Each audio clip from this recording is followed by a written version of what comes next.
আল্লাহ তাআলা বলছে জাহান্নামের আগুনের লাকড়ি হবে মানুষ এবং পাথর। মানে জাহান্নামের আগুন স্বাভাবিকভাবে তো জ্বলবেই, চলবেই। মানুষ যত ফেলবে আগুন তত বাড়বে, পাথর যত ফেলবে আগুন তত ধাউ ধাউ করে বাড়বে। এই আয়াত যেদিন নাজিল হইছে নবীজির জবান দিয়া উপস্থিত সাহাবীরা শুনছে যে জাহান্নামের আগুনের লাকড়ি হবে মানুষ এবং পাথর। কিতাবের মধ্যে আছে তাফসীরে নবীর সাহাবী হযরত সালমান ফারসি রাদিয়াল্লাহু তাআলা আনহু সাথে সাথে উঠে গিয়ে একটা পাহাড়ের টিলার মধ্যে উঁচু জায়গায় বসে একটানা কান্না শুরু করছে। কিতাবের মধ্যে আছে তিনি 3 দিন পর্যন্ত শুধু নামাজ পড়তেন আর শুধু কাঁদতেন, আর এক কথাই মুখ দিয়া বলতেন, আল্লাহ আমারে মাফ করে দেন মাওলা, জাহান্নামের আগুনের লাকড়ি যদি হই আমি সালমান, আমার কি হবে, আমার কি হবে, আমার কি হবে, আমার কি হবে। এভাবে শুধু কাঁদতেই ছিলেন। 3 দিন পরে নবী সাল্লাল্লাহু আলাইহি সাল্লাম জিজ্ঞেস করছে, সাহাবারা আমার সালমানকে দেখছি না কেন, ও কোথায়? সাহাবারা খুঁজতে খুঁজতে তালাশ করে উনাকে পাইছে যে সালমান শুধু কাঁদতেছে আর কাঁদতেছে আর এই কথা বলতেছে, হায় আমারে যদি জাহান্নামের লাকড়ি বানানো হয় আমার কি হবে, আমার কি হবে। সালমানকে নবীজির কাছে নিয়ে আসছেন। নবীজি জিজ্ঞেস করছেন, সালমান আমার কি হলো? বলছি, ইয়া রাসূলুল্লাহ জাহান্নামের ভয়ে কাঁদতেছি, জাহান্নামের ভয়ে কাঁদতেছি। আল্লাহর নবী বললেন, সালমান আমি ওয়াদা দিলাম জান্নাত তোমার জন্য অপেক্ষা করছে। তাহলে জাহান্নামের ভয়, জান্নাতের আশা, এ ছিল আল্লাহর কথার মাকসাদ, নবী সাল্লাল্লাহু আলাইহি সাল্লামের কথার মাকসাদ। ফাফিরু ইলাল্লাহ, আল্লাহ বলছে বান্দা তোমরা আমার কথা শুনে দৌড়িয়ে আমি আল্লাহর দিকে আসো। ফাফিরু ইলাল্লাহ, আমি আল্লাহর কাছেই তোমাদের নিরাপত্তা, আমার কাছেই তোমাদের শান্তি, আমার কাছেই তোমাদের বেঁচে থাকার অধিকার, তোমার অস্তিত্বের প্রতিটা বিষয় আমার দেওয়া বান্দা, আমার কাছেই সব, কারো কাছে কিছুই নাই, কারো কাছে কিছুই নাই, আমার কাছে ফেরো। আল্লাহ তাআলা বলছে সুম্মা তুবু ইলাল্লাহি জামিআন আইয়ুহাল মুমিনুন, হে মুমিনগণ তোমরা সকলেই তওবা করে আল্লাহর দিকে ফিরে আসো, লাআল্লাকুম তুফলিহুন, তাহলেই তোমরা সফল হবে, কামিয়াব হবে, সফল হবে যদি তওবা করো, যদি আল্লাহর দিকে ফিরো। ওয়া আনিবু ইলা রাব্বিকুম ওয়া আসলিমু লাহ, আল্লাহ বলছে তোমরা তোমাদের রবের দিকে ঝুঁকে পড়ো এবং তোমরা তোমাদের রবের কাছে আত্মসমর্পণ করো, আত্মসমর্পণ করো।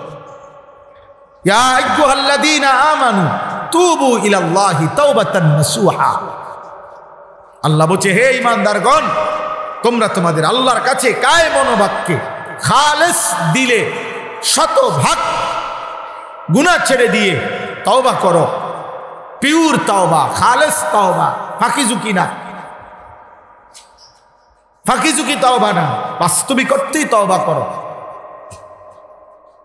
আল্লাহ তাআলা বলছেন, ওয়াদা দিছেন, তোমাদের রব ওয়াদা দিছে, আসা রব্বুকুম আইয়ুকাফিরা আনকুম সাইয়্যাতিকুম, তোমাদের সমস্ত গুনাহ তিনি মাফ করে দিবেন, মাফ করে দিবেন। ইল্লা মান তাবা ওয়া আমানা ওয়া আমিলা সালিহান ফাউলাইকা ইউবাদদিলুল্লাহু সাইয়্যাতিহিম হাসানাত, আল্লাহ বলছে যদি বান্দা ঈমান আনো, যদি বান্দা তওবা করো, যদি নেক আমল শুরু করো, আমি তোমার পিছনের গুনাহগুলো মাফ করে ওই গুনার পৃষ্ঠাগুলো নেকি দিয়ে পূর্ণ করে দেব। এজন্য প্রিয় কিশোর ছেলেরা, যুবক ছেলেরা, বাবা বড় আফসোসের বিষয় হলো তুমি কমপক্ষে তোমারও চিনলা না, এই পৃথিবী তো চিনলাই না, আল্লাহও চিনলা না, রাসূলও চিনলা না, দেশ চিনলা না, জাতিও চিনলা না, দায়িত্বও বুঝলা না, কর্তব্যও বুঝলা না। আহা, শেষ পর্যন্ত বোকা ছেলে নিজেকেও বুঝলাম। কি করছো তোমরা, কি করছো, কি করছো? সারাদিনে এক ওয়াক্ত নামাজ যারা পড়লা না, কি করলা আজকের সারাটা? 365 দিনে, এক বছরে যে কোনো দিন ফজরের নামাজ একদিনও পড়ো না, আহা মুসলমান এভাবে ঘুমায়? মুসলমান এত নিকৃষ্ট হয়, এত নিকৃষ্ট হয় মুসলমান। এমন কপাল আল্লাহ তাআলার দেওয়া, একটা সেজদাও দিবে না, সারাদিনে এক ওয়াক্ত নামাজ পড়ল না। একজন মৌলবী, একজন বক্তা, আমারে দেখলা সবাই মিলা, কি হইল ভাই, নওজোয়ান ছেলেরা তোমরা যারা এক ওয়াক্ত নামাজ পড়ো না, বেনামাজি, এই নাফরমান, তুমি তো আমারে দেখছো, এখন তো দেখছো আব্বা, এখন চলে যাও, যাও বাইরো, এখন আমি অনুমতি দিলাম বাপ।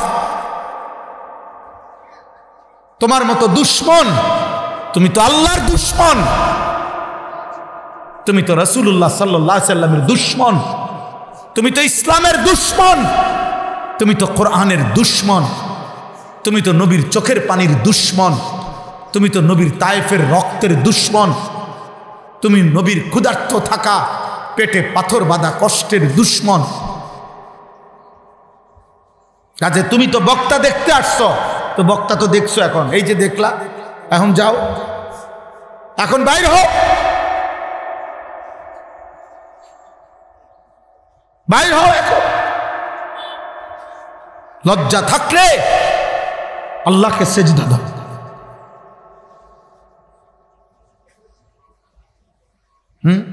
কি হবে লাভ?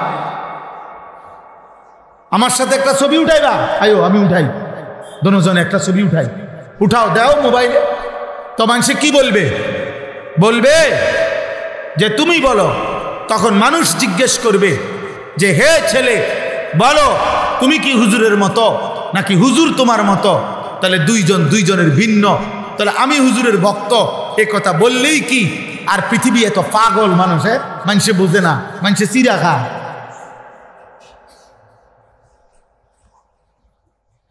মানুষে চিরা খায়, মানুষে বোকা।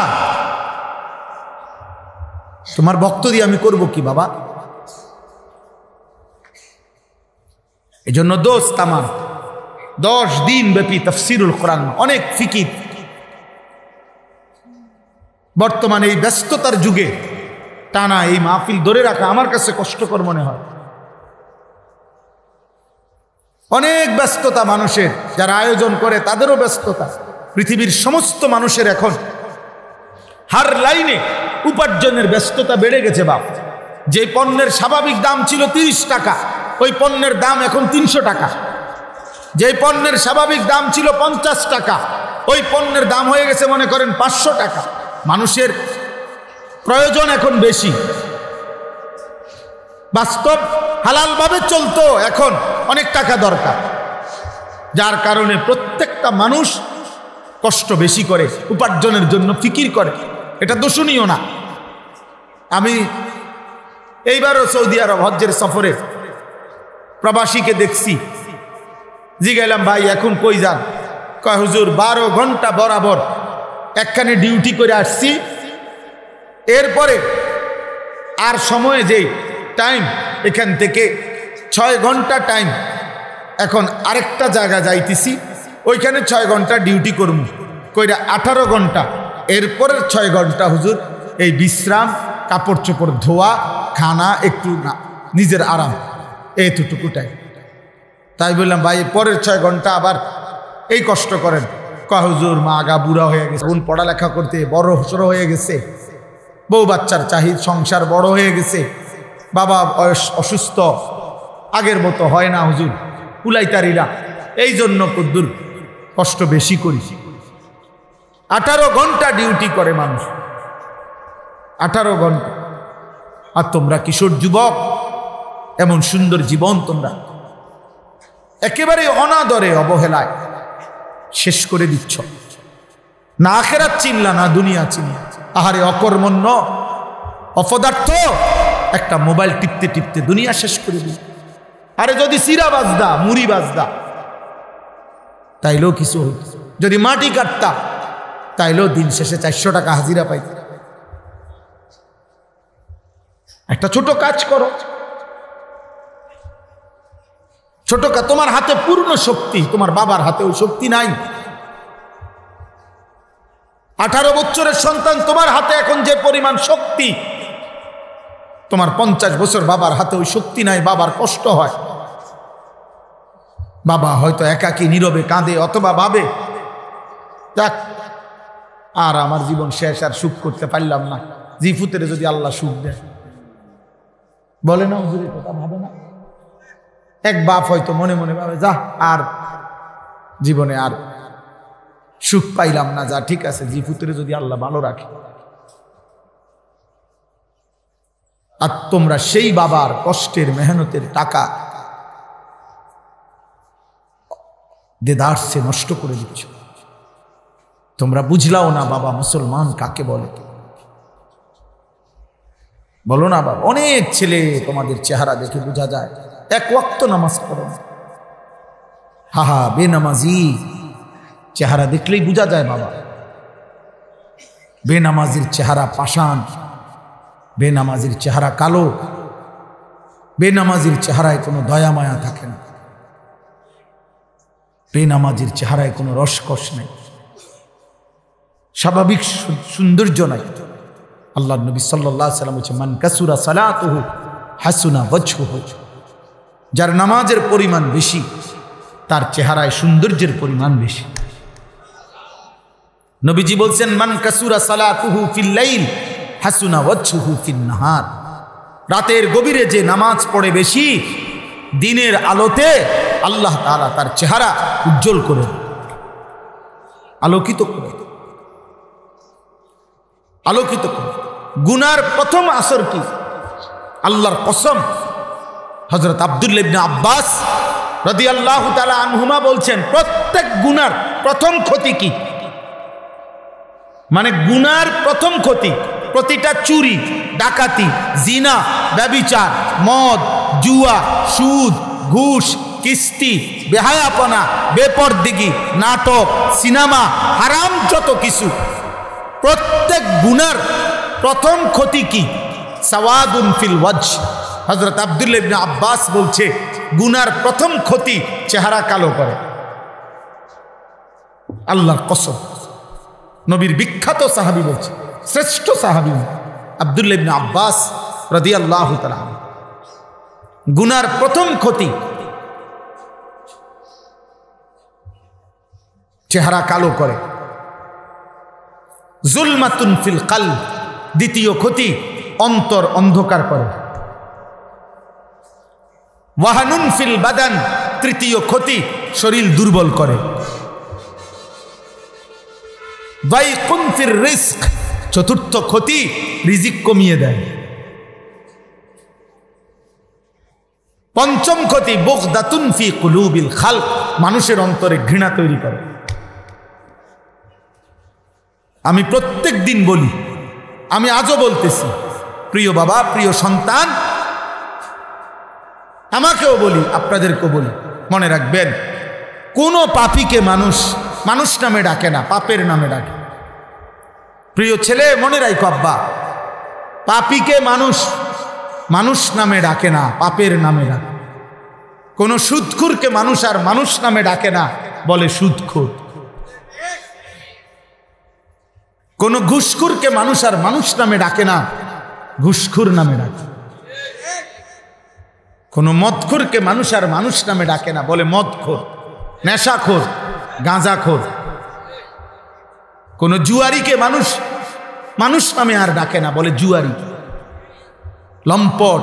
কোন জেনাকার, ব্যভিচারী, কোন নারীর সাথে যার হারাম সম্পর্ক, নারীর ছবি দেখা, নাচ দেখা, গান শোনা, বাদ্যযন্ত্রে তাল দেখা, নৃত্য দেখা, হারাম নারীর অশ্লীল উলঙ্গপনা, জিনা ব্যভিচারের দৃশ্য দেখা, মোবাইলে দেখো আর রাস্তায় দেখো আর টেলিভিশনে দেখো, জওয়ান দেখো আর বুড়া মানুষ দেখেন, প্রত্যেক আমি দেখি আর আপনি দেখেন, যেই দেখেন, এটা জিনা, চোখের জিনা, হাতের জিনা, কানের জিনা, লজ্জাস্থানের জিনা, অন্তরের জিনা, জবানের জিনা, সব জিনা। জিনা নবী বলছে ব্যভিচার, ব্যভিচার, ব্যভিচার, ব্যভিচার। এজন্য নারী যেভাবেই দেখেন, যাকে দেখার অনুমতি নাই, ওইটা জিনা, ওইটা ব্যভিচার। আর আল্লাহর নবী বলছেন, হযরত হুযায়ফা রাদিয়াল্লাহু তাআলা আনহুর হাদিস, ইয়া মা'শারান নাস, নবী বলছে, হে লোক সকল, ইত্তাকুজ জিনা, জিনা থেকে বেঁচে থাকো। ফাইন্না ফীহি সিত্তু খিসাল, জিনার 6টি ক্ষতিকর দিক আছে। নবীজি বলছেন, সালাসুন ফিদ দুনিয়া ওয়া সালাসুন ফিল আখিরা, 3টা ক্ষতি দুনিয়াতে, 3টা ক্ষতি আখিরাতে। দুনিয়ার 3টা ক্ষতি, 1 নাম্বার ইউজহিবুল বাহা, তোমার যে প্রভাব, তোমার প্রতি মানুষের যে সম্মান, তোমার প্রতি মানুষের যে ভালোবাসা, তোমার প্রতি মানুষের যে মহব্বত, মায়া, এটা দূর হয়ে যাবে। নবীজি বলছেন, ব্যভিচারীকে মানুষ সম্মান করে না, তার কোনো ওয়াকার থাকে না, লম্পটের কোনো পরিচয় থাকে না। চরিত্রহীনকে দুনিয়াবাসী ভালোবাসে না রে আব্বা। তোমার সামনে বলতে না পারলো, হয়তো তোমার চুল দেখছে মুশরিকের মতো, অথবা তোমার চেহারা দেখে ভাবছে ওরে যে ডাকাত, এই ডাকাতের সামনে বলা যাবে না, কিন্তু পিছনে হইলেও বলে যে চরিত্রহীন, লম্পট, হ্যাঁ হারামি, নাফরমান, পাপী বলে তোমারে। তার মানে তোমার যে প্রভাব, মানুষের অন্তরে তোমার প্রভাব দূর হয়ে যাবে। নবীজি বলছেন, দ্বিতীয় ক্ষতি জিনা ব্যভিচারে, ইউরিসুল ফাকরা, অভাব টেনে আনে, অভাব, দারিদ্রতা টেনে আনবে। 3 নাম্বার ইয়ানকুসুল উমরা, হায়াত কমিয়ে দেবে। এই 3টা, মানুষের অন্তরে ভালোবাসা দূর হয়ে যাবে, দারিদ্রতা নিয়ে আসবে, হায়াত কমে যাবে। আর ওয়া সালাসুন ফিল আখিরা, আখিরাতের 3টা বড় মুসিবত আল্লাহর নবী বলছে জিনা ব্যভিচারের। 1 সাখাতুল্লাহি তাআলা, আল্লাহ তাআলার প্রচণ্ড অসন্তুষ্টি। 2 সুউল হিসাব, নিকৃষ্ট হিসাব। আযাবুন নার, জাহান্নামের আযাব। যদি বলো আমি এখন তাফসীর দেখাইতে পারবো, আমার গাড়িতে এই তাফসীর আছে, আজকের এই বয়ান উপলক্ষে পড়ে আইছি, পড়া কইছি। এটা যে তাফসীরুল কোরআন মাহফিল আমি জানি, এই জন্য পড়া আইছি, পড়া কই। কিতাব আছে আমার কাছে, আর তাফসীরুল মুনির, 17 খণ্ড বিশিষ্ট আরবি তাফসীর।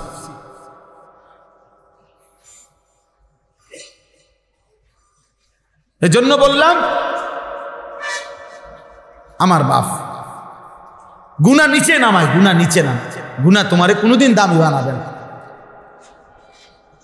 কাউরে না রে বাপ, আমারেও না, তোমারেও না, কাউরে না, কাউরে না। গুনাহ কাউকে দামি বানায় না। ওয়া ইন্নাল ফুজুরা ইয়াহদি ইলান নার, নবীজি বলছে প্রত্যেকটা গুনাহ জাহান্নামের দিকে টেনে নিয়েছে, জাহান্নামের দিকে টেনে নিয়েছে। জাহান্নাম বড় ভয়ানক আব্বা।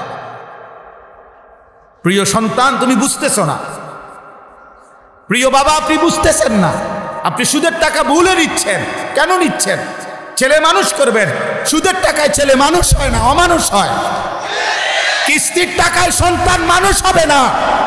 আমার নাম আনিসুর রহমান, আমি বললাম, আমার নাম আনিস, আমি বললাম, সুদের টাকায় সন্তান মানুষ হয় না, কিস্তির টাকায় সন্তান মানুষ হয় না, 2 নম্বরই টাকায় সন্তান মানুষ হয় না, উপার্জনকারী প্রাণী হয়। মানে আমনের ফুতো রোজগার করতে পারি, পয়সা কামাইতে পারবে, পয়সা কামানির ইনসান বলে না।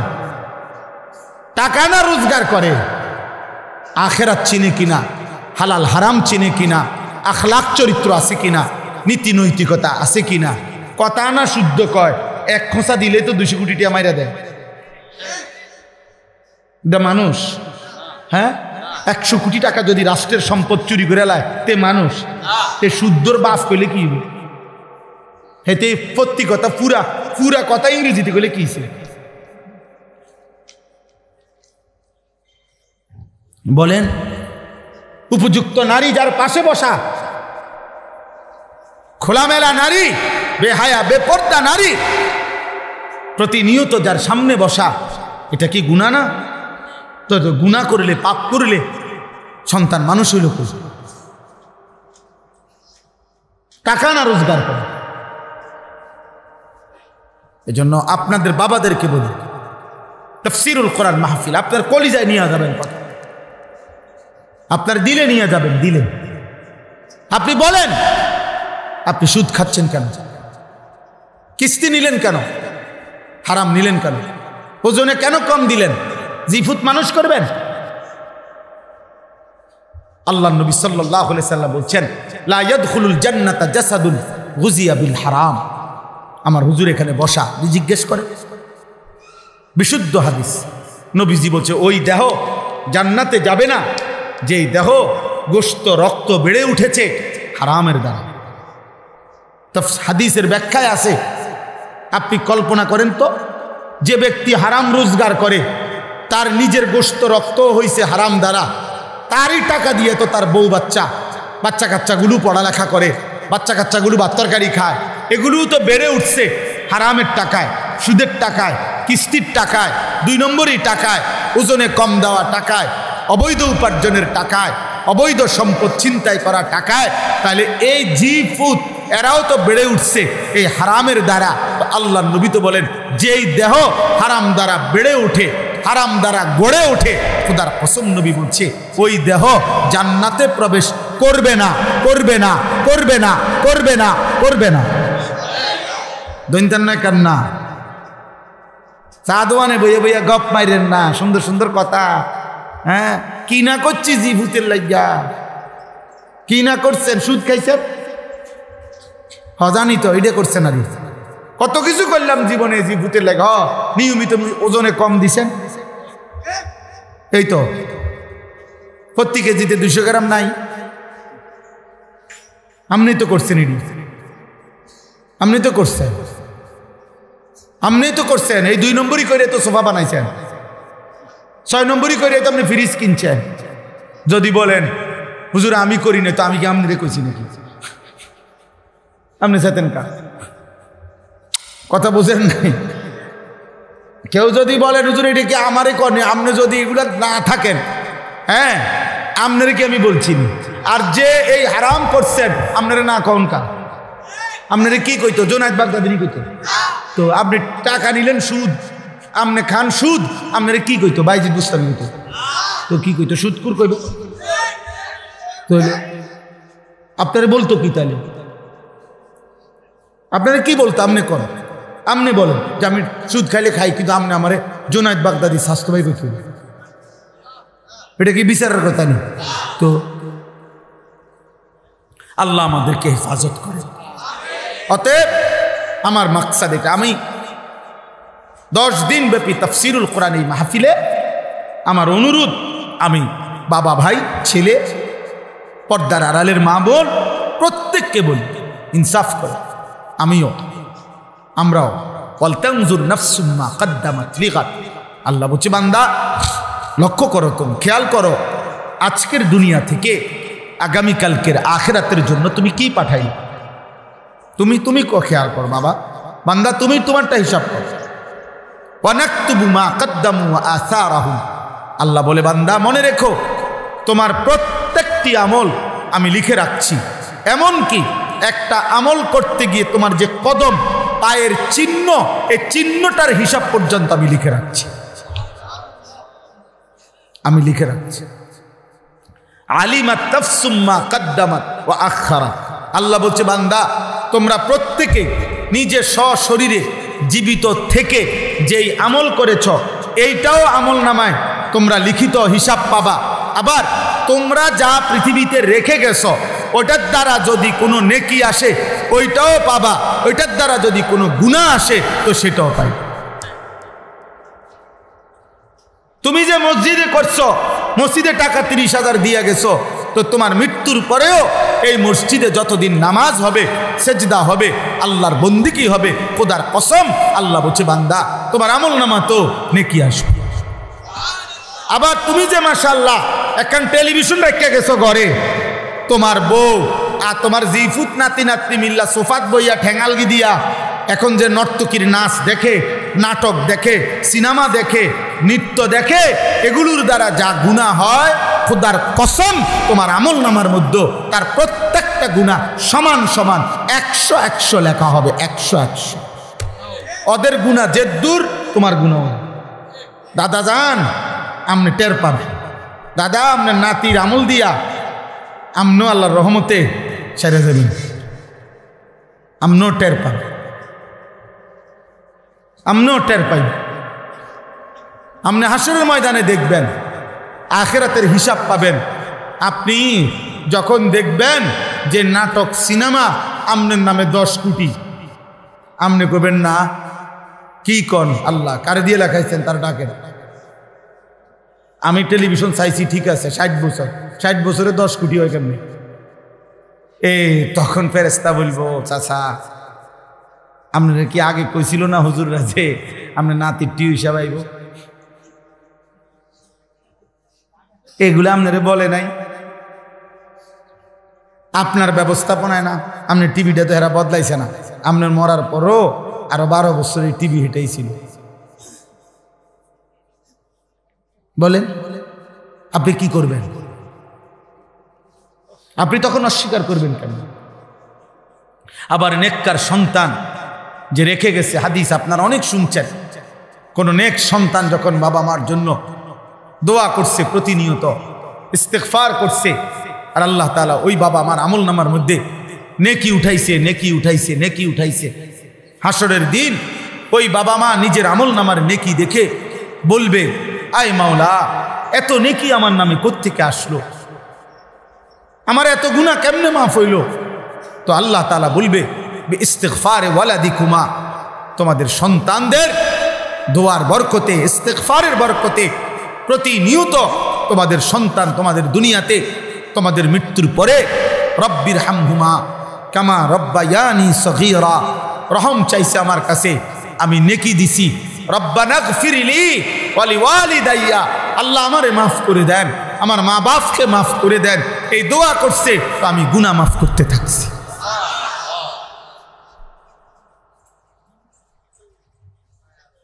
আল্লাহ তাআলা কোরআনুল কারীমের মধ্যে বলছেন, ওয়ালাদাইনা কিতাবুন ইয়ানতিকু বিল হক ওয়া হুম লা ইউজলামুন।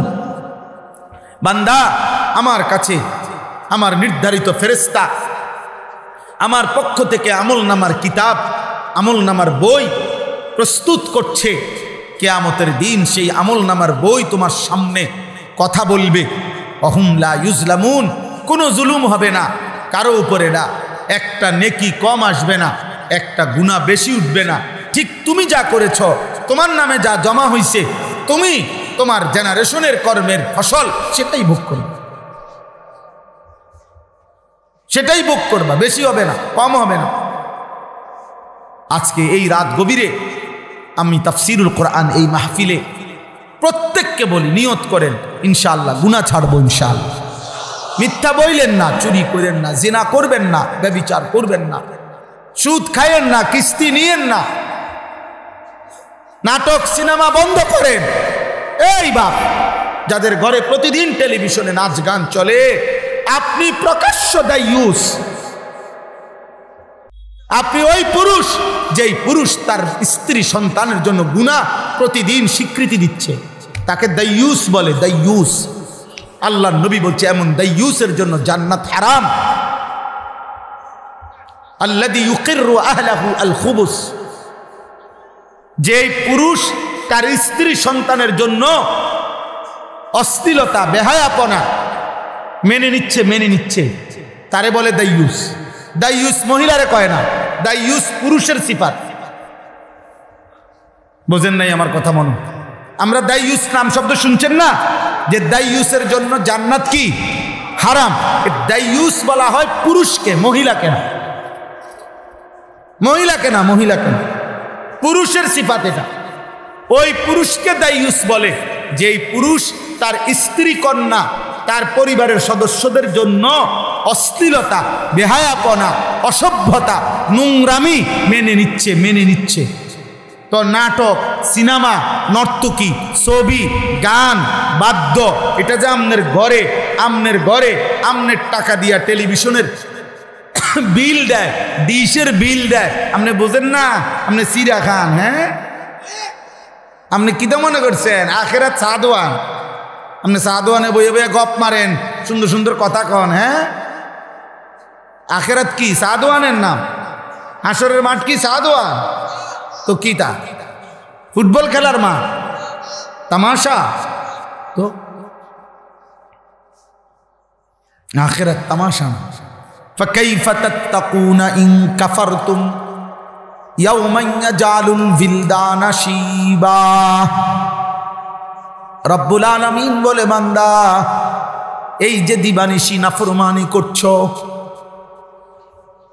আল্লাহ বলে বান্দা সেই হাসরের দিন কেমনে বাঁচবা বান্দা, যেই দিন একদিন হাসরের ময়দানের একদিন, ইয়াওমান একদিন, দুঃখ কষ্ট আর পেরেশানি আর অস্থিরতায় একদিনেই ইয়াজালুল বিলদানা শিবা, হাসরের ময়দানের একদিন দুঃখ কষ্ট আর যন্ত্রণায় কুলের বাচ্চাটাই বুড়া হয়ে যাবে। আল্লাহ বলছেন কোরআনে, একদিনেই কোলের বাচ্চা বুড়া হয়ে যাবে, একদিনেই। ওয়াজাআত সাকরাতুল মাউতি বিল হক যালিকা মা কুনতা মিনহু তাহিদ। আল্লাহ বলে, বান্দা বারবার তুমি মৃত্যু থেকে পলায়ন করেছিলে, যতবার সর্দি হইছে, কাশি হইছে, যতবার মাথা ব্যথা হয়েছে, যতবার পেট ব্যথা হইছে, যতবার রোগ ব্যাধি হইছে, দৌড় দিয়া ডাক্তার দেখাইয়া ফেলছো, আবার একটু পরে সুস্থ হয়ে গেছো। তুমি ভাবছো মরবা না, তুমি ভাবছো বারবার বাইচা গেছো। আল্লাহ বলে, না বান্দা, রোগ তো বারবার আসে কিন্তু মৃত্যু বারবার আসে না রে বান্দা, কিন্তু সে একবারই আসে আর কোনোদিন ফিরাইয়া দেয় না, আর কোনোদিন ফিরিয়ে দেয় না। ওয়াজাআত সাকরাতুল মাউতি বিল হক। আল্লাহ বলে, বান্দা সত্য সত্য মৃত্যুর যন্ত্রণা আসবে, মালাকুল মউত আজরাইল আসবে, তার আগে মৃত্যুর যন্ত্রণা শুরু হবে। মৃত্যু যন্ত্রণার এক সেকেন্ডে মৃত্যুর যন্ত্রণা যখন শুরু হবে, খোদার কসম বাপ, তাফসীরের মধ্যে লিখছে 900 বছরও যদি টানা কোনো ব্যক্তি আল্লাহর নাফরমানি করে সুখ আর আনন্দে কাটাইছিল, 900 বছরের জীবনে কোনোদিন একটা কাঁটার আঘাত লাগে নাই, একটা সুইয়ের ধাক্কাও লাগে নাই। আল্লাহর কসম তাফসীরে লিখছে, মৃত্যু যন্ত্রণার এক সেকেন্ড 900 বছরের আনন্দ নাফরমানকে ভুলায় দেবে। 900 বছরের আনন্দ ভুলে যাবে, ভুলে। ফেরেশতা জিজ্ঞাসা করবে, আল্লাহর বান্দা জীবনটা তো বড় সুখেই কাটাইছো, ঠিক না? ওই নাফরমান মৃত্যু যন্ত্রণার প্রথম সেকেন্ডেই বলবে, বন্ধু জীবনের সুখ কি জিনিস আমি কোনোদিন দেখি নাই। আমার কাছে কিতাব আছে, মৌত কে পুরে আসরার ও ওয়াকিআত।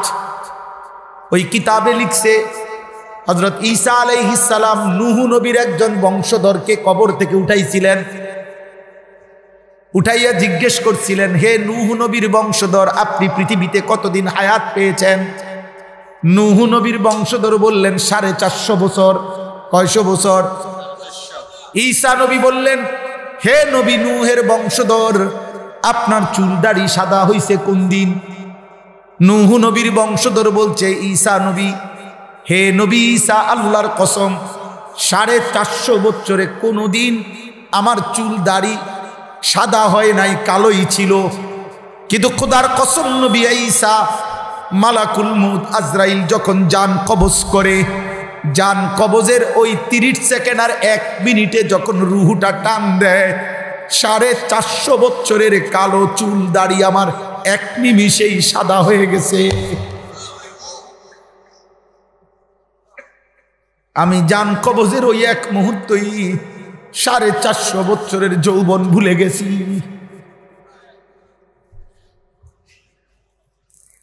আল্লাহর নবীর সাহাবী হযরত আমর ইবনুল আস, আমার কাছে আরবি কিতাব আছে, ওয়াজাআত সাকরাতুল মাউত বিল হক, এই কিতাবের নামে এটা। হুজুর এত সুন্দর কিতাব, এটা আজিমুস শান কিতাব, কলিজা ছিঁড়ে দেওয়ার মতো। ডক্টর আয়েজ আল কারনি, আরব দেশের একজন বড় লেখক, উনি লিখছেন, উনি লিখছেন এটা, আয়েজ আল কারনি। ওনার ইদানিং অনেক বই অনুবাদও আছে। এই বইতে পড়ছি নবীর সাহাবী আমর ইবনুল আস রাদিয়াল্লাহু তাআলা আনহু। সবাই শুনতেছেন? ফজর পর্যন্ত ওয়াজ হবে, ফজর পর্যন্ত, ফজর পর্যন্ত ইনশাআল্লাহ। আর কাম না, আর মানুষের ভাত খাইতো না। ওয়াজাআত সাকরাতুল মাউত বিল হক, মানে যাতে আর দাওয়াত না দেয় না, এই হুজুরের দরকার নেই, এই যে লইয়া বইছে আর ওঠে না। আল্লাহ আমাদেরকে ভালো রাখেন। তো নবীর সাহাবী আমর ইবনুল আস রাদিয়াল্লাহু তাআলা আনহু নবীজির বিখ্যাত সাহাবী। প্রিয় ভাই নওজোয়ান শুনো, আব্বা অনেক বড় সাহাবী ছিলেন তিনি। নবীজির উল্লেখযোগ্য সাহাবীদের একজন আমর ইবনে আস, মিশর বিজেতা সাহাবী। গোটা মিশর যিনি বিজয় করেছিলেন, ফাতিহে মিশর হযরত আমর ইবনে আস, এই সাহাবী, ওনার ছেলেও ছিলেন সাহাবী আব্দুল্লাহ ইবনে আমর ইবনুল আস। এই সাহাবী আমর ইবনে আস যখন মৃত্যুর মুখে, ওই কিতাবে লিখছে মৃত্যু শয্যায়, তখন এই মৃত্যুর পূর্ব মুহূর্তে ওনার ছেলে, উনিও তো সাহাবী, উনি যখন বুঝতে পারছে আমার আব্বার মৃত্যু যন্ত্রণা শুরু হয়েছে, সাকরাতুল মাউত, তখন ওনার ছেলে আব্দুল্লাহ সাহাবী ওনার আব্বাকে বলতেছে, আব্বা আপনার এই মুহূর্তে মৃত্যুর যন্ত্রণা কেমন লাগতেছে, আমারে কি একটু বলবেন? উনি ইমানদার, উনি সাহাবী, উনি শ্রেষ্ঠ সাহাবীদের একজন। দোস্ত শোনো বা, এই সাহাবী আমর ইবনে আস তখন বলে, ইয়া বুনাইয়া কাআন্না জিবালাদ দুনিয়া আলা সাদরি ওয়া কাআন্নি আতানাফাসু মিন সাকবিল ইবরা। বলতেছে, বাপ মৃত্যু যন্ত্রণার এই মুহূর্তে আমার মনে হচ্ছে পৃথিবীর সবগুলো পাহাড় আমার বুকের উপরে চাপ দিয়ে রাখছে। কাআন্না জিবালাদ দুনিয়া আলা সাদরি ওয়া কাআন্নি আতানাফাসু মিন সাকবিল ইবরা। আর আমি যেন একটা সুইয়ের ছিদ্র দিয়ে নিঃশ্বাস নিতেছি, সুইয়ের ছিদ্র দিয়া আমি নিঃশ্বাস নিচ্ছি। যদি এক ইমানদার সাহাবীর মৃত্যু যন্ত্রণার মুহূর্তটা এমন মনে হয়, 30 বছর ধরে যে চাচা সুদ খাইল, ওনার মৃত্যু যন্ত্রণা কেমন হবে? প্রিয় সন্তান, যে তুমি এক ওয়াক্ত নামাজ পড়ো না আব্বা, তোমার মৃত্যু যন্ত্রণা শুরু হলে তোমার কেমন হবে? তুমি কি মরবা না? কথা বলে না, আমরা তো কেউ মরবো না, মৃত্যু তো হবে না। এখনকার আর মৃত্যু তো নাই। অতএব দয়া করে খুব গভীর কোনো তাফসীর করা আমার মাকসাদ না, আমার মাকসাদ এই এতটুকু বুঝানো, মহান আল্লাহ পাক রব্বুল আলামিন, আমি সূরা ফাতিহার 4টা আয়াত পড়ছি, আমি আর অল্প একটু এই 4টা আয়াতের উপরে একটু কথা বলি। সূরা ফাতিহা আমাদের জিন্দেগির আজিমুশ-শান সূরা, আমাদের জীবনের রুখ, জীবনের গতি, আমাদের জীবনের গন্তব্য, আমাদের জীবনের সবচেয়ে বড় চাওয়া, জীবনের সবচেয়ে বড় প্রয়োজন, চাহিদা কি হওয়া উচিত এক মুমিনের, এক ইনসানের, এক মানুষের, আল্লাহ তাআলা সূরা ফাতিহার মধ্যে তা উল্লেখ করছে। আল্লাহ বলছে, বান্দা ভাত চাইও না, ভাত আমি এমনিই দিমু, এমনিই দিমু, বিল্ডিং এগুলো হইবে, এগুলো শুধু শুধু চাইও না, আমি যা বরাদ্দ রাখছি যার জন্য, যা আমি তা দেব, একটা পাতা পড়ে না আমার অনুমতি ছাড়া। এত বড় একটা বিল্ডিং বুঝি হইয়া যাইব আমার অনুমতি ছাড়া। কথা বোঝেন নাই?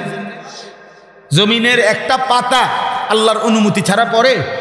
আল্লাহ জানে না এমন হয়? তো ওমা তাসকুতু মিন ওয়ারাকাতিন ইল্লা ইয়ালামুহা ওয়ালা রাতবিন ওয়ালা ইয়াবিসিন। আল্লাহ তাআলা বলছে, একটা পাতা জমিনে পড়ে না, আমি জানি না এমন, আমার অজান্তে একটা পাতাও পড়ে না, একটা পাতাও পড়ে না। ওমা ইয়াযুবু আর রাব্বিক মিন মিসকালি যাররাতিন ফিল আরদি ওয়ালা ফিস সামা ওয়ালা আসগারা মিন যালিকা ওয়ালা আকবারা।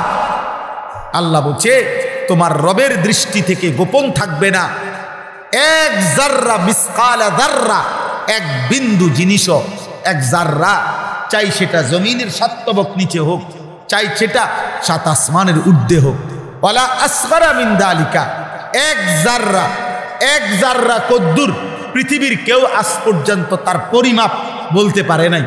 এত সামান্যকে বলে, এত সামান্য। আল্লাহ বলেন ওই সামান্য জাররার চাইতেও ছোট যদি কিছু হয় সেটাও আমার গোপন থাকবে না, সামান্য জাররার চাইতে বড় যদি কিছু হয় ওইটাও আমি আল্লাহর গোপন থাকবে না। আল্লাহ কোরআনে বলছেন।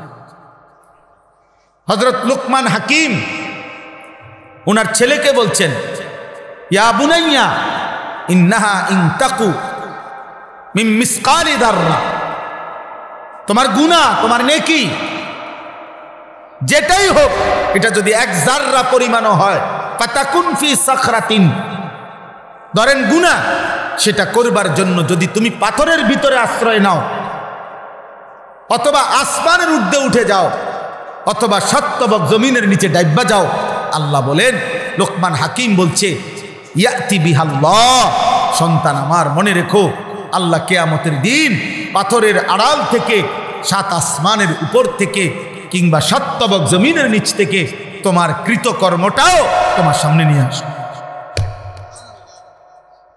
তোমার সামনে নিয়ে আসবে।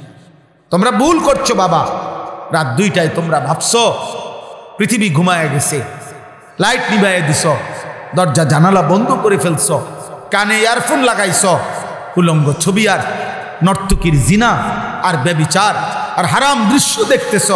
না রে বাপ, আল্লাহ দেখছে।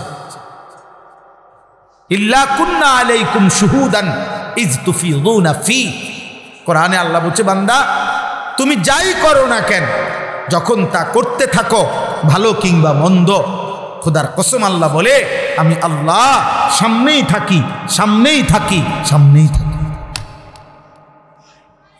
আমি দেখতেই থাকি। বান্দা আহা কি করছো, এটা আমার চোখ, আমার চোখ, এটা বান্দা আমি চোখ দিছি, আমার চোখ। গত 40 বছর আমি কোনোদিন ভাবি নাই আমার চোখে চশমা দিতে হবে। 41 বছর পরে 42 বছরের সময়ে, এখন আমার বয়স 44 বছর, তো এই 3 বছর আমার চশমার বয়স, এই 3 বছরের মধ্যে 3 বার এই পর্যন্ত চোখের পাওয়ার রদবদল করতে হয়েছে।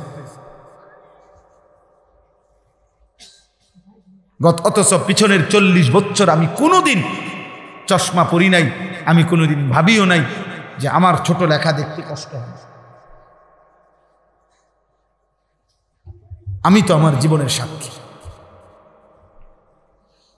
আমার কোমরের মধ্যে এখানে 24 ঘন্টা ব্যথা করে, ফুল টাইম।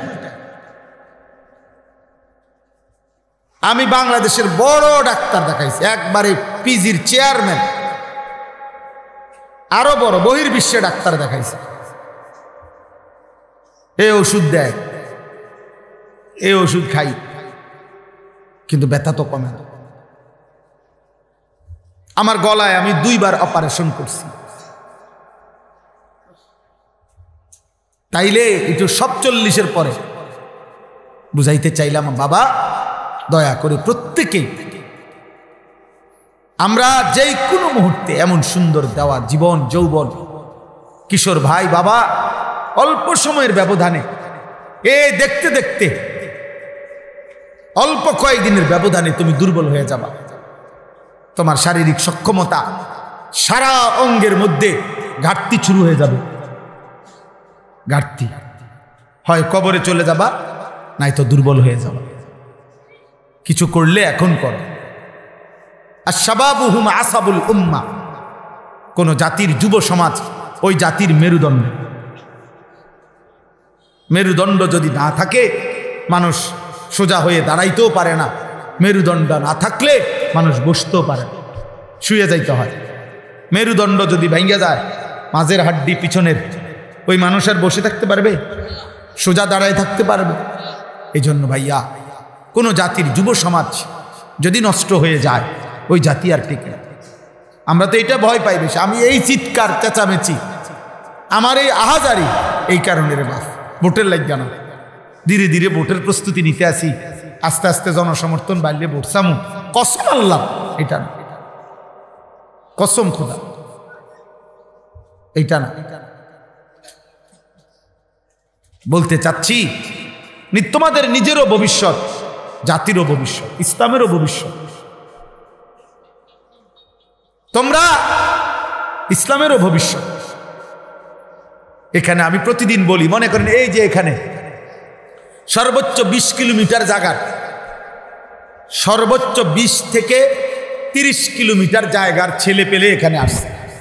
এখানের যারা এখন এখানে বসা, এখানে কোনো নর্থ বেঙ্গলের ছেলে আসে না, আসছে পার্বত্য চট্টগ্রাম থেকে ওয়াজ শুনতে আসছে কেউ, খুলনার থেকে বরিশাল থেকে আসছে কেউ না, এইখানকারই কাছাকাছি, ঠিক না? তাহলে এই এতটুকু কাছাকাছি 20 থেকে 30 কিলোমিটার জায়গার তোমরা যদি এখানে 500 ছেলে হয়ে থাকো, তো এর মধ্যে যদি 450 ছেলেই যদি নামাজ না পড়ো, তো জাতির ভবিষ্যৎ। আমার বাপ বলো না, আগামী দিনে বেঁচে থাকবা কেন? আমি তো আল্লাহর কসম এই কোরআন হাতে বলি, নবীর ভবিষ্যৎবাণী আছে।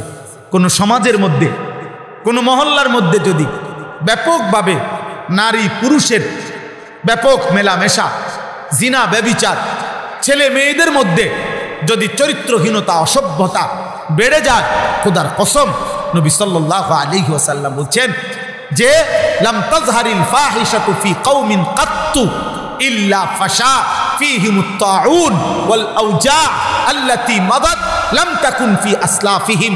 নবীজি বলছে অশ্লীলতা, বেহায়াপনা কোনো অঞ্চলে যদি ছড়িয়ে পড়ে, তো চিরেই ওই সমাজের মধ্যে মহামারী আসবে, এমন এমন রোগ আসবে যে রোগ তাদের পূর্বপুরুষদের মধ্যে ছিল না, পূর্বপুরুষদের মধ্যে ছিল না। আগামী দিনে তোমরা নিরাপত্তা পাইতা না।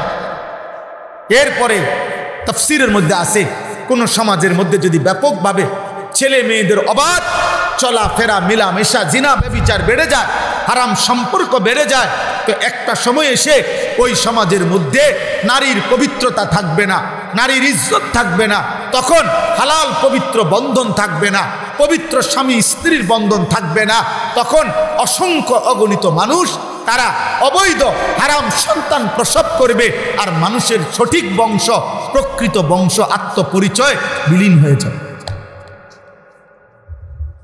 আজকের ইউরোপ এটার সাক্ষী। ওদের প্রযুক্তি তো আধুনিক, ওদের কাছে মেশিন আছে অনেক, প্রযুক্তি আছে অনেক, আধুনিকতার যত সাজ সরঞ্জাম, আরাম আয়েশের জন্য, ফুর্তি মজা করার জন্য আসবাবপত্রের অভাব নাই ইউরোপের কাছে, কিন্তু তাদের পরিবার নাই। তাদের মা কেডা, বাবা কেডা, স্বামী কেডা, স্ত্রী কেডা, ভাই কেডা, বোন কেডা, এই পারিবারিক বন্ধন এখনো আমাদের দেশে যেদূর আছে এদূর ওদের কাছে নাই। বুঝো নাই বাপ? ওরা প্রত্যেকেই ভিন্ন ভিন্ন, প্রত্যেকেই উপার্জন করে যতক্ষণ শরীরে কুলায়, যখন আর শরীর নাই, যৌবন নাই, বৃদ্ধ, তুমি খবর নাও বাপ, খবর নাও, তো তাদের শেষ ঠিকানা সরকারি আশ্রম, বৃদ্ধাশ্রম, বৃদ্ধাশ্রম। আমাদের বাংলাদেশেও পরিকল্পিতভাবে ইদানিং, না না এটা কৌশল, বুঝাইছে এটা ভালো কাজ, আসলে ভালো কাজ না। আমাদের বাংলাদেশেও ইদানিং জায়গায় জায়গায় বিভিন্ন ভদ্রলোক, পয়সাওয়ালা, সম্পদশালী ব্যক্তিদেরকে দিয়ে হুজুর বৃদ্ধাশ্রম কি করতেছে, রেডি করতেছে। দুশ্মন বুঝে কত বছরের ভিতরে ওগুলোর মধ্যে লোক পুড়ে যাব, এটা হেরা বুঝে, হেদের হিসাব আছে, হেদের টার্গেট আছে। আমি এই সেদিনও একজন ভদ্রলোককে জিজ্ঞাসা করছি, চাচা, উনি পাশে বৈশা বলতেছে 3 ছেলে ইউরোপ থাকে, মেয়েও ইউরোপ থাকে, হ্যাঁ, ইউরোপে কে কি করে একটা লম্বা বর্ণনা দিল, মনে 12-14 মিনিট, মানে খুশি উনি, 4 জন জিফুতি ইউরোপে। আমি বললাম, চাচা আপনি আমার একটা কথা শুধু, আঙ্কেল আপনারা যে, আপনি আর খালাম্মা এখন আপনাকেও বাতরান দেখি, আপনাদের এখন হালাত, আমরা বুড়া বুড়ি পড়ে আছি, কোনো রকম একরকম চলেই যায়, শুদ্ধ মারে, শুদ্ধ কয় আর এর দূর, আপনি শুদ্ধ কইয়া লাভ কি? আমি তো জানি বাত নাই কপালে, কামের বেড়ি ভাত রান্ধে, কামের বেড়ি যে হুয়াদের রান্দা হতো সেই হুয়াদের পুতের বউয়ের রান্না আর কামের বেড়ির রান্দা বরাবর তো। হ্যাঁ হ্যাঁ, আপন সন্তানের মায়া আর কামের বেড়ির মায়া সমান হবে তো? তোমরা হারায় যাবা, তোমরা নষ্ট হইও না। আরে আখেরাত তো আছেই, তোমাদের আগামী পৃথিবী এলোমেলো করো না। তোমরা একটা ছেলে হইল ফিরো, এই চরিত্রহীনতা ছাড়ো, নারীর লোভ ছাড়ো, জিনা ব্যভিচারের আসক্তি ছাড়ো, মোবাইলের আসক্তি বন্ধ করো। বাবা আমি অনুরোধ করছি, বাবা আপনাদেরকেও বলি, আপনার 18 বছরের 16 বছরের 14 বছরের ছেলেটা ও যদি বলে পড়ালেখার জন্য বড় মোবাইল দরকার, আমিও বলি দরকার, তাই রাত 12টার পরে কি দরকার? আপনি বলেন মিয়া, আপনি বইয়া বইয়া সিরা খান, আপনি বৈশা বৈশা সাদওয়ানে, আপনারও খেচ্চত খারাপ, আপনিও মিয়া সাদওয়ানে টেলিভিশন চান, এই জন্য আপনার সন্তানও মোবাইলের মধ্যে নর্তকী দেখেন। আর নাই তো যুদ্ধ করেন, ভাঙা ফেলেন মোবাইল, যে বেটা তুই আমার থেকে নিবি, তোর মার কাছ থেকে নিবি, যখন তোর পড়ালেখার প্রয়োজন অতক্ষণ ব্যবহার করবি, ঠিক আছে আমি দেখব, আমি দেখব। মা বাবার কঠোর নজরদারি না হইলে সন্তান গড়বে কিভাবে? আল্লাহ আমাদেরকে হেফাজত করে। আর সর্বশেষ কথা হইল, আমাদের তো আখেরাত আছে। প্রিয় ছেলেরা, বাবারা, কিশোর নওজোয়ান, তোমাদের খবর যদি কেউ নাও নেয় তা আখেরাত আছে না? তো সেখানে সেখানে কি করবা? সেখানে কি করবা? এই জন্য আল্লাহ তাআলা বুঝছেন, আলহামদুলিল্লাহ রাব্বিল আলামিন। আমি শুধু এই এক কথায় ব্যাখ্যা করছি, সমস্ত প্রশংসা আল্লাহর জন্য, যিনি জগৎ সমূহের প্রতিপালক। মানে আল্লাহ বলছে, বান্দা যেখানে যত আয়োজন, যেখানে যত সুন্দর, যেখানে যত মায়া, যেখানে যত ভালোবাসা, যেখানে যত আয়োজন, যেখানে যত সাজগোজ, এই কায়নাতের যেখানে যা কিছু দেখো সবই তো আমার, অতএব প্রশংসা কেবল আমার। প্রশংসা আমার বান্দা, প্রশংসা আমার, সব আমার দেওয়া। মুখের হাসি আমার দান, চোখের কান্না আমার দেওয়া, ফুলের সুন্দর আমি দিছি, পাখির সুন্দর আমি দিছি, সব আমার দিছি। পুরুষ নারীর যত সৌন্দর্য আমার দেওয়া, আমার দেওয়া, সব আয়োজন আল্লাহর। অতএব আল্লাহ বলছেন সমস্ত প্রশংসা কার? আল্লাহ রব্বিল আলামিন। আল্লাহ বলেন সব কিছু আমি শুধু সৃষ্টি করি নাই, বরং জগৎ সমূহের আমি রব, মানে আমি প্রতিপালক। প্রতিপালক আমার প্রশংসার জন্য করা উচিত, কৃতজ্ঞতার জন্য আদায় করা উচিত যে আমি রব। রব মানে হলো তাবলীগুশ শাইই ইলা কামালিহি শাইআন ফাশাইআন, কোনো জিনিসকে তার অনস্তিত্ব থেকে অস্তিত্বে এনে অস্তিত্বের প্রথম সেকেন্ড থেকে চূড়ান্ত পর্যায় পর্যন্ত ধীরে ধীরে পর্যায়ক্রমে তার সকল প্রয়োজনীয় জিনিস 24 ঘন্টা সরবরাহ করা, তাকে বলে রব। আর তিনি শুধুই আল্লাহ। তিনি আমাদেরকে, আমরা ছিলাম না, আল্লাহ আমাদেরকে পৃথিবীতে আনছেন নাকি? এরপর আনার পরে আল্লাহ দায়িত্ব নিছেন কত বছর থেকে? 6 বছর থেকে। কথা বলেন না কেন? আল্লাহ দায়িত্ব ছেড়ে দিবেন কোন দিন? 40 বছর পরে, 45 বছর পরে। দায়িত্ব নিছেন কোন দিন? প্রথম সেকেন্ডে, সৃষ্টির আমার প্রথম মুহূর্তে। দায়িত্ব ছেড়ে দিবেন কোন দিন? কোনোদিনও না, কোনোদিনও না, কোনোদিনও। এই রব বলে এমন সত্তা, আমি ছিলাম না, আমারে আল্লাহ আনছেন।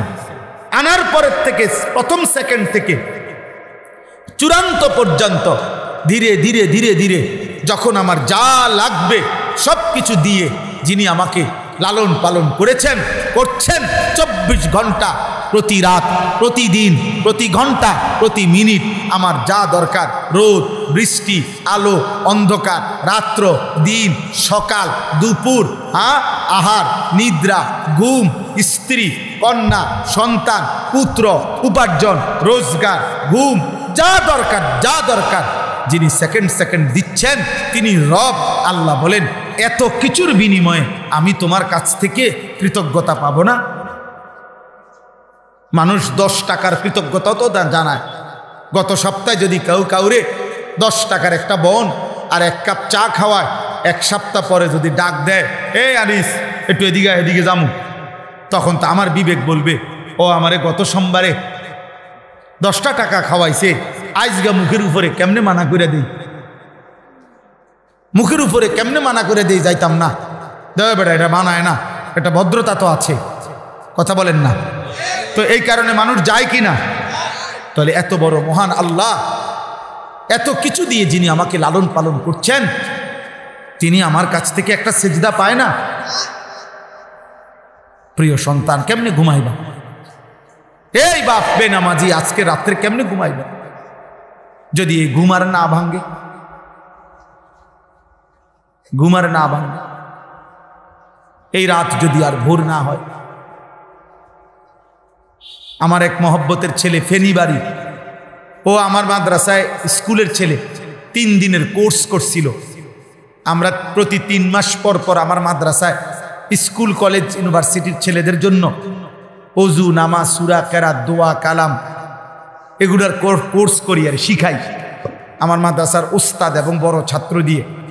এই মাসেও হয়েছে, আগস্ট মাসেও হয়েছে। একবার প্রায় 350 ছেলে আসছে, আরেকবার প্রায় 150 ছেলে পড়ছে। তো এর মধ্যে প্রথমবারে একটা ছেলে আমাদের এখানে অজু নামাজ শিখছে, বাড়িতে অসুস্থ হয়েছে, তার লিভারের সমস্যা হয়েছে। ছেলেটা মৃত্যুর 3-4 দিন আগে বারবার তার মারে বলতো, মা হাসলেও মরে যাবেন, কাঁদলেও মরে যাবেন, সুখে থাকলেও মরে যাবেন, দুঃখে থাকলেও মরে যাবেন। মায় তারে জিগাইছে, ফু তুই এই কথা কই পাইলা? পরে আমার নাম বলছে, হুজুরে এটা বারবার কয়, সুখে থাকলেও মরে যাবা, দুঃখে থাকলেও মরে যাবা, হাসলেও মরে যাবা, কাঁদলেও মরে যাবা। এই 3 দিন পরে ছেলেটা মারা গেছে। ওই মা তার বন্ধুদেরকে দিয়া আমার কাছে খবর পাঠাইছে যে হুজুরে বললেন আমার সন্তান মৃত্যুর আগে বারবার হুজুরের নাম বলছে, আমার নাম। আমি পরে কয়দিন আগে গিয়া ওর আলাদা গিয়ে আমি তার কবর জিয়ারত করে আসছি। নিজে মাহফিলে যাওয়ার আগে দুপুরবেলা গিয়া আগে তার কবর জিয়ারত করছি, এরপরে আমি মাহফিলে গেছি। তাইলে বন্ধু তুমি তো চলে যাবা আব্বা, যদি এই রাত আর ভোর না হয় তো বেনামাজির মৃত্যু হলো, সেজদাবিহীন মৃত্যু হলো। নারী দেখতে দেখতে, ছবি দেখতে দেখতে, উলঙ্গ দৃশ্য দেখতে দেখতে শরীর নাপাক হয়ে গেল। আল্লাহ আমাদেরকে মাফ করে দেন। আল্লাহ বলেন আর রহমানির রহিম, এই বান্দা আমি এত বড় সৃষ্টি জগৎ আমি যে পরিচালনা করি, লালন পালন করি, কারো চাপে না, আমারে বাধ্য করে নাই কেউ। আমি রহমান, আমি ভীষণ দয়ালু, আমার রহমত সাগর। আমি সেই রহমতের সাগর দিয়ে, আমার মায়ায়, আমার দয়ায় আমি আল্লাহ আমার সৃষ্টি পরিচালনা করি। এইবার আল্লাহ বলেন, বান্দা তুমি আমার খুব দয়া দেখছো যে তুমি আমারে, এই শেষ কথা শুনেন, আল্লাহ বলে বান্দা তুমি মনে রাখো, তুমি মনে মনে ভাবতেছ আমি 1 ওয়াক্ত নামাজও পড়ি না, প্রত্যেক দিন মিথ্যা কথা বলি, আল্লাহরে টোটালি কোনো কিছুই মানি না, এরপরও উনি আমারে খাওয়াইতেছে, পড়াইতেছে, ঘুম পাড়াইতেছে, কোনো অসুবিধা নাই, মনে এই তালেই মনে এরুমে আল্লাহ মনে এমনই। আল্লাহ বলে না না বান্দা, আমি ব্যালেন্স করে দিলাম, মালিক ইয়াউমিদ্দিন, আমি খুব দয়া করে তামাম দুনিয়ার হায়াতে সব কিছু আমি দিচ্ছি, এটা যেমন ঠিক, আমি আবার বিচার দিবসের মালিক, আমি আমার সবগুলো বিষয়ের, আমার প্রতিটা নিয়ামতের হিসাব নেব, এটাও ঠিক। আজ যা দিলাম কাল তা হিসাব নেব, বুঝো নাই আব্বা? আমার হাসি, আমার রাত, আমার দিন, আমার ঘন্টা, আমার মিনিট, আমার সেকেন্ড, আমার খাবার, আমার রিজিক, আমার চোখ, আমার নাক, আমার কান, আমার হাত, আমার চোখের পলক, আমার নিঃশ্বাস, আমি হিসাব নেব। মালিক ইয়াউমিদ্দিন, আমি বাদশাহ। বাদশাহ বাদশাহ যেমন দান করে, বাদশাহ তেমন শাস্তিও দেয়, দেয় না? কথা বলে না? মালিক ইয়াউমিদ্দিন।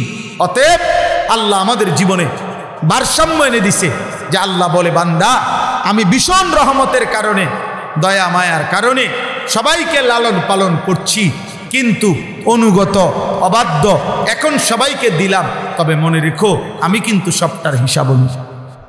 অতএব তুমি এবার ডান বাম না কইরা, তুমি ডান বাম না করে কোনো দিকে এলোমেলো না করে তোমার উচিত এটাই বলা, ইয়্যাকা না'বুদু ওয়া ইয়্যাকা নাস্তাঈন। আল্লাহ যেহেতু দিছেন আমনে সব, আবার আপনি সব হিসাবও নিবেন, কাজেই অন্যদিকে যাইয়া লাভ নাই। আমি নিশ্চিন্তে মেনে নিলাম আমি আপনার গোলামি করব, আপনার ইবাদতই করবো। বাবুরে উল্লাপাল্টা করে লাভ নাই, হুদা বুঝছি হইতো না, হইতো না। আপনি যেহেতু ছাড়তেন না, থেকে যেহেতু ছুটতে পারবো না, তার চাইতে ভালো বেজাল না করা। ওয়া ইয়্যাকা নাস্তাঈন, তবে মাওলা আপনার কাছে ফরিয়াদ, শুধু আমি দুর্বল, আমি আপনার বান্দা, আপনি আমার একটু সাহায্য করেন। আমি আপনার কাছে সাহায্য চাই, আমি যেন ইবাদত করতে পারি, আপনার হুকুম মানতে পারি, গুনাহ ছাড়তে পারি, আখিরাত সাজাইতে পারি। আল্লাহ আমাদেরকে তৌফিক দান করে, আল্লাহ আমাদেরকে কবুল করে। অনেক দেরি করে ফেললাম, অনেক রাত হয়ে গেল। ছেলেরা বাবারা, আমারও ইচ্ছা ছিল না এত রাত অবধি বয়ান করব, কিন্তু ওই যে নিয়ত করছি হুজুরে কমু, যাতে আমার সামনের বছর ছাড়িয়া দেয়, এই জন্য এই বছর বেশি করে ওয়াজ করে দিল। আল্লাহ যেন হায়াত দান করে, আল্লাহ যেন আপনাদেরকে কবুল করে। আপনারা প্রত্যেকে ইনশাআল্লাহ নিয়ত করেন। বাবারা আপনারা নিজের ফিকির করেন, ছেলেরা বাপ তুমি তোমারে নষ্ট করো না আব্বা। এই ভাই আমি হাত জোর করে বলল, তোমারে নষ্ট করে আমিও থাকবো না, তুমিও থাকতা না। কেউ কাউরে মনে রাখবে না রে আব্বা, কেউ কাউরে মনে রাখবে। চলো আমরা নামাজ পড়বো ইনশাআল্লাহ। নিয়ত করো ভাই, ফজরের নামাজ পড়বো ইনশাআল্লাহ, আখলাকের হেফাজত করবো আমরা ইনশাআল্লাহ। একটা ছেলে সমবয়সী বন্ধুর লগে পারতা না, অসৎ বন্ধু ভালো থাকতে দেয় না, অসৎ বন্ধু ভালো থাকতে দেয়। তুমি একাই সিদ্ধান্ত নাও যে আমি নামাজ পড়বো ইনশাআল্লাহ, পারবা। আলহামদুলিল্লাহ প্রতিদিন বাংলাদেশে প্রতিদিন কম বেশি কিছু না কিছু যুবক আল্লাহর দিকে ফিরছে এবং নতুন করে আল্লাহর ইবাদতের স্বপ্ন দেখতেছে। আলহামদুলিল্লাহ আমরা আশায় আছি, আমরা আশা করছি আল্লাহ তৌফিক দান করে। আপনাদের সবার কাছে আমার অনুরোধ, রাসূলুল্লাহ সাল্লাল্লাহু আলাইহি সাল্লামের একটা সুন্নাত নবীর জীবনের আপনারা গ্রহণ করবেন, মানবেন। সুন্নাতেই জীবন, সুন্নাতেই আখিরাত, সুন্নাতেই ভালোবাসা, সুন্নাতেই অনুসরণ, সুন্নতের মধ্যেই আল্লাহর ভালোবাসা, সুন্নতের মধ্যেই মাগফিরাত, সুন্নতের মধ্যেই নাজাত, সুন্নতের মধ্যেই ইবাদতের বিশুদ্ধতা। ইবাদত সুন্দর হবে তখন সুন্নত তরিকায় হবে, যখন আল্লাহর সন্তুষ্টি মিলবে তখন সুন্নত তরিকায় যাবে। আমরা প্রতিদিন, আমি আমার সাদা গাড়িতে সুন্নাতের কিতাব বিক্রি করি। এই সুন্নাতের এই কিতাব তালিমুস সুন্নাহ, আমাদের নবী সাল্লাল্লাহু আলাইহি সাল্লামের সারা জীবনের সমস্ত সুন্নাত, ছোট বড়, প্রায় 600 পৃষ্ঠা ব্যাপী এই কিতাবটার মধ্যে আমাদের ঢাকা গাজীপুরের কাপাসিয়ার হজরত, বাংলাদেশের একজন অন্যতম বুজুর্গ, অনেক বড় আল্লাহওয়ালা অধ্যক্ষ মিজানুর রহমান চৌধুরী হজরত, অনেক বড় বড় বুজুর্গ আলেমদের সমন্বয়ে এই কিতাবটা লিখছেন। বাংলা ভাষায় এর চাইতে বড় পূর্ণাঙ্গ সুন্নতের উপরে নবীর কিতাব নাই, আরও আছে কিন্তু এত বড় পূর্ণাঙ্গ নাই। আপনারা যার সুযোগ হয় যাওয়ার সময় আমাদের সাদা গাড়ি থেকে 400 টাকা মূল্যে এই কিতাবটা কেনার চেষ্টা করবেন। একটা পৃষ্ঠা পড়লে নবীজির সুন্নাত শিখতে পারবেন। মা, চাচি, দাদি, নানি সবাই পড়তে পারবে, শিখতে পারবে, আমল করতে পারবে।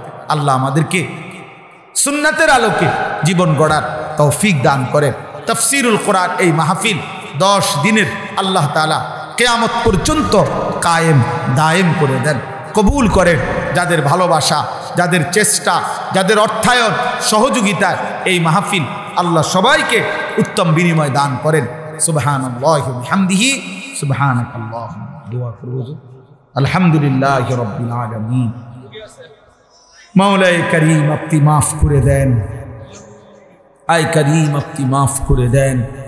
আয় রহমান আপনি মাফ করে দেন, আয় গফুর আপনি মাফ করে দেন, আগামী জীবন আপনি সুন্দর করে দেন, সেজদাওয়ালা কপাল বানিয়ে দেন, কাঁদনেওয়ালা চোখ বানিয়ে দেন, জিকিরওয়ালা জবান বানিয়ে দেন, মোহাব্বতওয়ালা দিল বানিয়ে দেন, সুন্নতওয়ালা জীবন বানিয়ে দেন। আল্লাহ জীবনটা সুন্দর করার তৌফিক দান করেন। কিশোর যুবক ছেলেগুলোকে বদলে দেন মাওলা, উত্তম আখলাক দান করেন, চুল চেহারা সুন্দর করে দেন। আল্লাহ ফজরের নামাজের মুসল্লি বানিয়ে দেন, 5 ওয়াক্ত নামাজ পড়ার হিম্মত দান করেন। কবরবাসীদেরকে মাফ করে দেন, সমস্ত কবরবাসীদেরকে মাফ করে দেন। আল্লাহ 10 দিনের এই তাফসিরুল কোরআন মাহফিল কায়েম করতে গিয়ে যারা কবরে চলে গেছে আল্লাহ তাদেরকেও মাফ করে দেন। আজ যারা বেঁচে আছে তাদেরকেও মাফ করে দেন।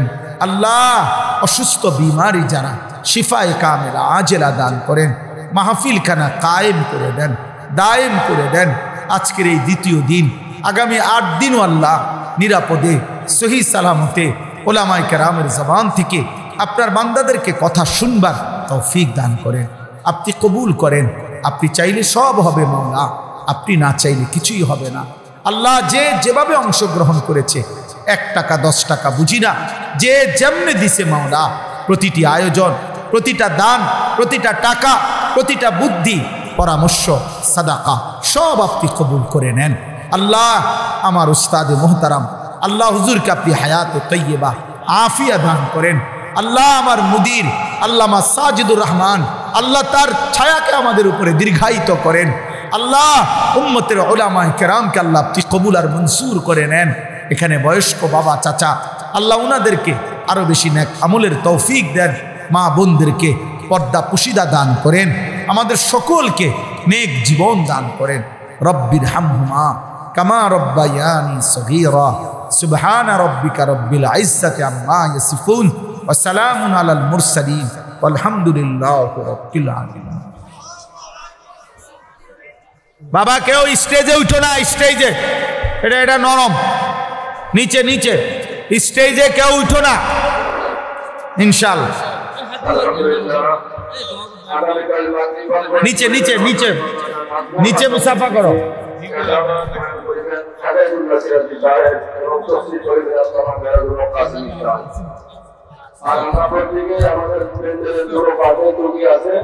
আমরা একটু গানের হাত করে লম্বা করি।